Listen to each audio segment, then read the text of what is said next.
Hello guys and welcome back to our channel. जैसा कि यार आप सबको पता चल गया होगा कि बीपीएससी में यार आज तक का सबसे बड़ा चेंजेज आया है। और अगर आपको नहीं पता चला है तो मैं आपको आज सारी डिटेल दूंगा।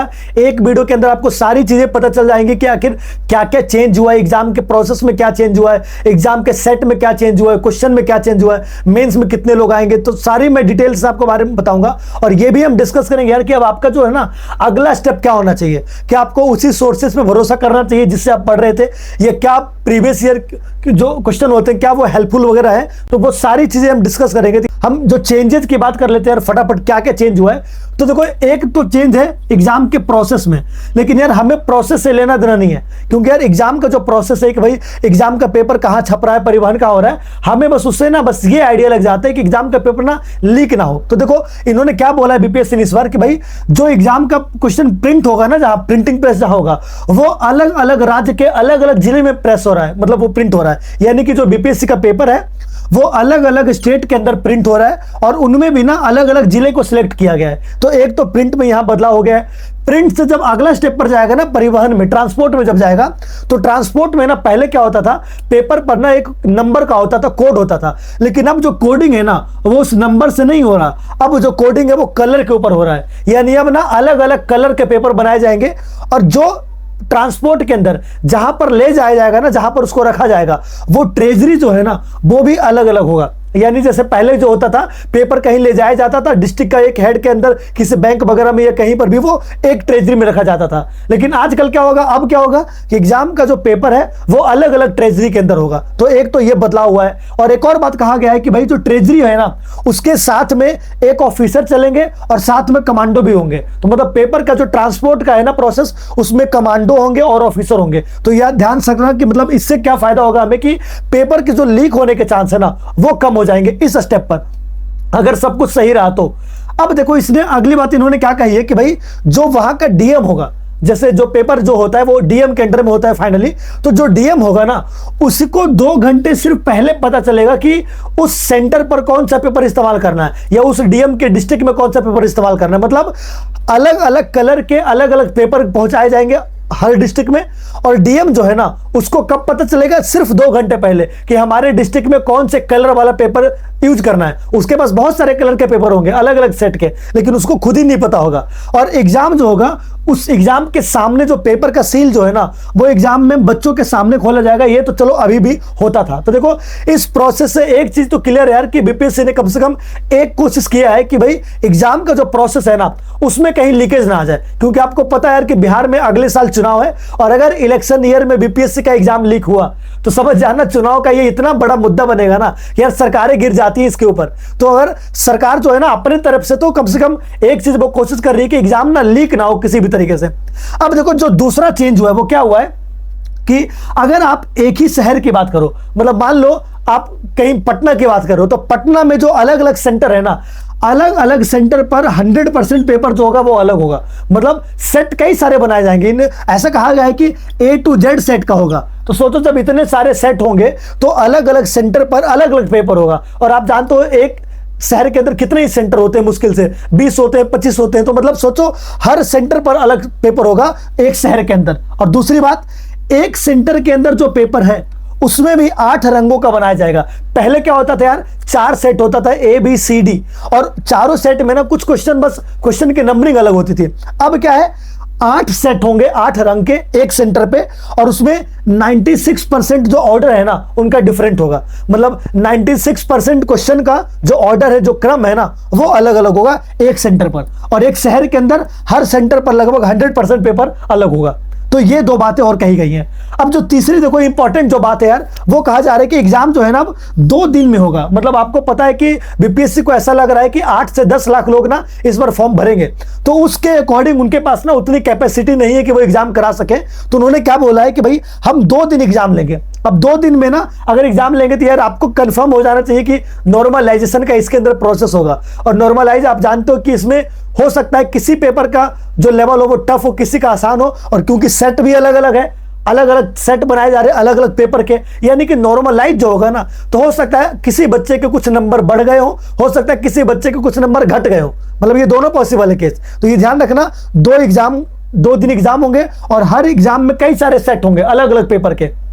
अब देखो मेंस में कहा गया है कि वो 20,000 बच्चों को लेंगे, यानी जितनी हमारी सीट है, ऐसा कहा गया था पहले कि हम जो है वो 10 गुना ज्यादा लेंगे, लेकिन अब खबरें जो आ गई हैं उसमें यह पता चला है कि 20,000 बच्चे जो है वो मेंस देंगे, प्रीलिम्स में पास होंगे, और जो मेंस वाले बच्चे हैं ना उससे जो इंटरव्यू में जाएंगे वो होंगे 5,000। तो मतलब 20,000 बच्चे प्रीलिम्स में निकलेंगे और 5,000 बच्चे मेंस में निकलेंगे, इंटरव्यू तक जाएंगे।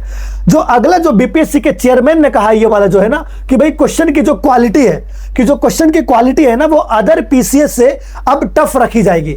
मतलब जो पीसीएस, झारखंड पीसीएस हो गया, हरियाणा पीसीएस हो गया, बंगाल पीसीएस हो गया, अलग अलग जो पीसीएस है ना उनके पेपर से अब बीपीएससी का पेपर टफ होगा, थोड़ा और मुश्किल होगा। तो यार आप समझ जाओ कि जो बीपीएससी है वो चाह रहा है कि यार यूपीएससी का लेवल मैच कर दे। तो हम अभी वो डिस्कस करेंगे क्या यूपीएससी का लेवल मैच हो पाएगा या नहीं हो पाएगा। अब देखो ये वाली बात तो आप समझ गए होंगे कि टफनेस का लेवल इंक्रीज हो गया है। अब हमें ये सोचना है यार कि क्या हमें अब करना क्या चाहिए, आखिर हमारा ना अगला स्टेप क्या होना चाहिए कि भाई एग्जाम हमारा अच्छा जाए, प्रीलिम्स हम क्वालिफाई कर सके। तो देखो सबसे पहला आप जो बुक फॉलो कर रहे हो या जो आप सोर्सेस पढ़ रहे हो, तो जैसे कई लोग इसमें लुसेंट फॉलो करते होंगे, कई लोग क्राउन फॉलो करते होंगे। तो देखो एक चीज तो आप मान लो, लुसेंट और क्राउन क्वेश्चन तो मैच होंगे थोड़े बहुत अभी भी, लेकिन अब लुसेंट और क्राउन वगैरह जो बुक होते हैं ना उनके थोड़े दिन ना चले गए हैं। मतलब अगर चेयरमैन का ऐसा कहना है कि भाई हम जो पेपर है वो ज्यादा टफ सेट करेंगे, यानी कि ना लुसेंट के दिन तो लगभग समझ लो चले गए, क्योंकि लुसेंट बिल्कुल फैक्चुअल है। क्राउन थोड़ा बहुत अभी बचा हुआ है। कारण क्या है, क्राउन में ना एनसीईआरटी तरीके से दिया हुआ है। मतलब क्राउन के अंदर जो भी चीजें दी गई है ना हिस्ट्री वगैरह में, वो सब कुछ एनसीईआरटी को फॉलो करके दिया गया है। तो क्राउन तो फिर भी अभी चल सकता है। लुसेंट के दिन बस एक ही चीज में बाकी है, क्या, जो आपको बॉक्सेस होते हैं ना, जैसे ज्योग्राफी के आपके बॉक्स है, ये जो पॉलिटी के बॉक्स है, हिस्ट्री के बॉक्स है, तो अभी भी स्टेटमेंट वाले जो क्वेश्चन आएंगे उसमें काफी ज्यादा क्वेश्चन ऐसे होंगे ना जो आप एक एक फैक्ट को याद करके आप कर सकते हो। जैसे अगर आपको 4 फैक्ट याद है, ये 4 स्टेटमेंट आ गया, लेकिन एक स्टेटमेंट के अंदर ना कोई आ गया कि भाई बताओ माउंट जो किलिमंजारो है वो कहां पर है, तो आपको ये फैक्चुअल क्वेश्चन है, लेकिन वो स्टेटमेंट में दे रखा है ये अफ्रीका के अंदर है, ये यूरोप के अंदर है। तो आपको ऐसे क्वेश्चन ना बन सकते हैं उन बुक से। लेकिन आपको ध्यान रखना है, अब आपको थोड़ा डिटेल पढ़ना है। डिटेल का मतलब आपको एनसीईआरटी पे जाना है, कुछ स्टैंडर्ड बुक पे जाना है, तो ये आप चीज ध्यान रखोगे। और लुसेंट से कम अगर आप फॉलो करना चाहते हो तो क्राउन बुक को ज्यादा फॉलो करना। तो ये हो गया आपका बात। अब जरा देखो नेक्स्ट हम देखते हैं क्या पीवाईक्यू हेल्पफुल रहेगा ये नहीं रहेगा, क्या जो प्रीवियस ईयर क्वेश्चन है क्या आप वो फायदे करेंगे, क्योंकि यार पुराने जो पीवाईक्यू थे ना वो थोड़े होते थे बिल्कुल वन लाइनर टाइप के। तो देखो मैं एक चीज फिर से कह दूं, पीवाईक्यू हमेशा के लिए फायदा करेगा। कारण क्या है ना, भले क्वेश्चन का लेवल बढ़ा दे, स्टेटमेंट वाले क्वेश्चन बढ़ा दे, लेवल बढ़ा दे, लेकिन जिस टॉपिक से क्वेश्चन पूछा जाता है ना, जो थीम से पूछा जाता है कि भाई अगर बिहार जो क्वेश्चन पूछ रहा है वो मगध से पूछ रहा है, अगर बिहार क्वेश्चन पूछ रहा है अशोका से पूछ रहा है, तो क्वेश्चन तो वहीं से पूछेगा, लेकिन क्वेश्चन का लेवल क्या करेगा, बढ़ा देगा। यानी कि पीवाईक्यू अभी भी करना आपके लिए अच्छा रहेगा। पीवाईक्यू यार आज भी इंपॉर्टेंट उतना ही है जितना इंपॉर्टेंट पहले था। तो ये तो हो गई यार पीवाईक्यू की बात। अब मेन बात आती है कि क्या मॉक जो है वो हेल्पफुल होगा हमारे लिए, जो आप मॉक टेस्ट लगाते हो क्या वो फायदा करेगा। तो देखो मॉक टेस्ट का ना फायदा बस उतना है कि मॉक टेस्ट ना आपको ये बता देता है कि आप ना किस टॉपिक में वीक हो, मतलब कौन सा टॉपिक आपका कमजोर है, कौन सा टॉपिक आपका स्ट्रांग है। तो मान लो आप अगर मॉक कर रहे हो ना और मॉक में आपके मार्क्स नहीं आए तो उससे ना आपको परेशान नहीं होना चाहिए, मुझे ऐसा लगता है। कारण क्या है ना, मॉक में क्वेश्चन अलग अलग होते हैं। अब अगर आपके मॉक में मार्क्स नहीं आए तो देखो आपको करना क्या चाहिए ना, आपको ना मॉक को एनालाइज करना चाहिए और जिस भी टॉपिक में आपकी गलतियां ज्यादा हो रही है उनको आपको ज्यादा रिवाइज करना चाहिए। यानी आपको ना मॉक देने के बाद अपने रिवीजन बढ़ा देने चाहिए। अब देखो जो चौथा पॉइंट है ना वो क्या है कि भाई जो क्वेश्चन का लेवल है, जैसा कि चेयरमैन सर ने कहा है कि यूपीएससी के लेवल को मैच कराने की कोशिश करेंगे वो, मतलब उन्होंने बोला टफ करेंगे हम। तो टफ का क्या ये मतलब है कि भाई यूपीएससी लेवल तक की तैयारी करें। तो देखो मेरा ऐसा मानना है ना कि यूपीएससी लेवल तक तो क्वेश्चन बिल्कुल नहीं जा सकता।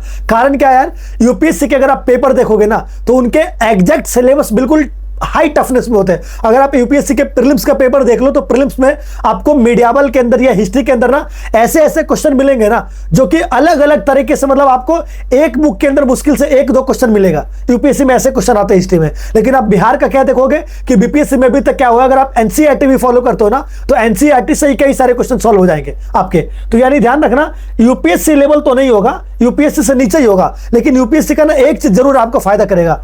अगर आप यूपीएससी का प्रीवियस ईयर क्वेश्चन कर लेते हो तो यार 69th के अंदर भी ना लगभग 15 से 20 ऐसे क्वेश्चन थे ना जहां को डायरेक्ट उसने यूपीएससी प्रीवियस ईयर के क्वेश्चन पूछ लिए थे। मतलब सोचो आप, अगर आपको 15-20 क्वेश्चन ऐसे मिल जाए जो आप करके गए हो अभी तुरंत, यानी कि आपको ना यूपीएससी के अगर आपने प्रीवियस ईयर क्वेश्चन किया है मिनिमम पिछले 5 साल का या 10 साल का, तो आपके लिए काफी फायदा होने वाला है। कारण क्या, जब बीपीएससी अपना लेवल इंक्रीज करेगी तो वो यूपीएससी को मैच करने की कोशिश करेगी, और जब यूपीएससी को मैच करने की यार वो ट्राई करेगी ना, तो कई क्वेश्चन ऐसे होंगे जो यूपीएससी से ही ले लेगी वो। मतलब उसके बाद स्टेटमेंट चेंज कर देगा, 2 स्टेटमेंट यहां से उठा लिया, एक स्टेटमेंट दूसरे क्वेश्चन से उठा लिया। तो आप ध्यान रखना, यूपीएससी का पीवाईक्यू करना मत भूलना। तो ये आपको इंपॉर्टेंट है, ये आपके लिए करना है। तो यार अब आपकी जो स्ट्रेटजी है ना वो थोड़ा ऐसे होना चाहिए कि भैया आप ना थोड़ा डीप पढ़ो किसी भी चीज को, फैक्चुअल में सिर्फ मत नहीं पढ़ना है। ये मैं बात आपको पहले से ही कहता आ रहा हूं कि आपको फैक्चुअल चीजों पर अब ध्यान नहीं देना है, थोड़ा सा डीप नॉलेज होना चाहिए, एनसीईआरटी का नॉलेज होना चाहिए। तो यार काफी बड़ा बदलाव है इस बार अगर बीपीएससी में कहा जाए, और अगर मुझे लगता है अगर सब कुछ ठीक रहा ना तो इसमें देखो 24 बच्चे चुने जाएंगे ना। पहले जो चुने जाते थे बच्चे, जो वन लाइनर वाले बच्चे होते थे, जो रेलवे की एग्जाम की तैयारी कर रहे हैं, एसएससी की तैयारी कर रहे हैं, वो सब चुने जाते थे। लेकिन यार अगर ये सारी चीजें सही चली तो मुझे ऐसा लगता है कि इसमें ना वही बच्चे चुने जाएंगे जो यूपीएससी वगैरह की तैयारी ज्यादा करते हो। कारण क्या है कि वो सब ना डीप पढ़ते हैं, थोड़ा वो कॉन्सेप्चुअल पढ़ते हैं। तो आपको भी यार वही करना पड़ेगा। तो यार आप बताना वीडियो कैसी लगी हो, और जो मैं सीरीज चला रहा हूं एक प्लेलिस्ट मैंने बना दी है, आप देख सकते हो चैनल में जाकर। उसमें जो प्रीवियस ईयर के क्वेश्चन होते हैं ना, हम उसके एक एक तह में जाते हैं भाई कि आखिर प्रीवियस ईयर क्वेश्चन के अंदर ना पूछा क्या गया है, उसने कौन से टॉपिक से क्या पूछा है। तो उसकी मैंने एक प्लेलिस्ट बना ली है, आप चैनल में जाकर चेक कर लो। और अगली जो वीडियो आने वाली है ना वो आएगी यार बीपीएससी में जो पॉलिटी की बच रखी है ना, अभी पॉलिटी बच गई है, इको बच गई है और करंट अफेयर बच गया है। मैंने हिस्ट्री के प्रीवियस ईयर का वीडियो बना चुका हूं, मैं साइंस का वीडियो बना चुका हूं, बिहार स्पेशल का बना चुका हूं, तो और ज्योग्राफी का बन गया है। तो अब पॉलिटी, इकोनॉमी और करंट अफेयर ये आगे बन जाएगी। सैटरडे को आपकी एक वीडियो आ जाएगी। तो यार उसके लिए हमारे चैनल को सब्सक्राइब कर लें, और मिलते हैं यार अगली वीडियो में। तब तक के लिए आपका बहुत बहुत धन्यवाद।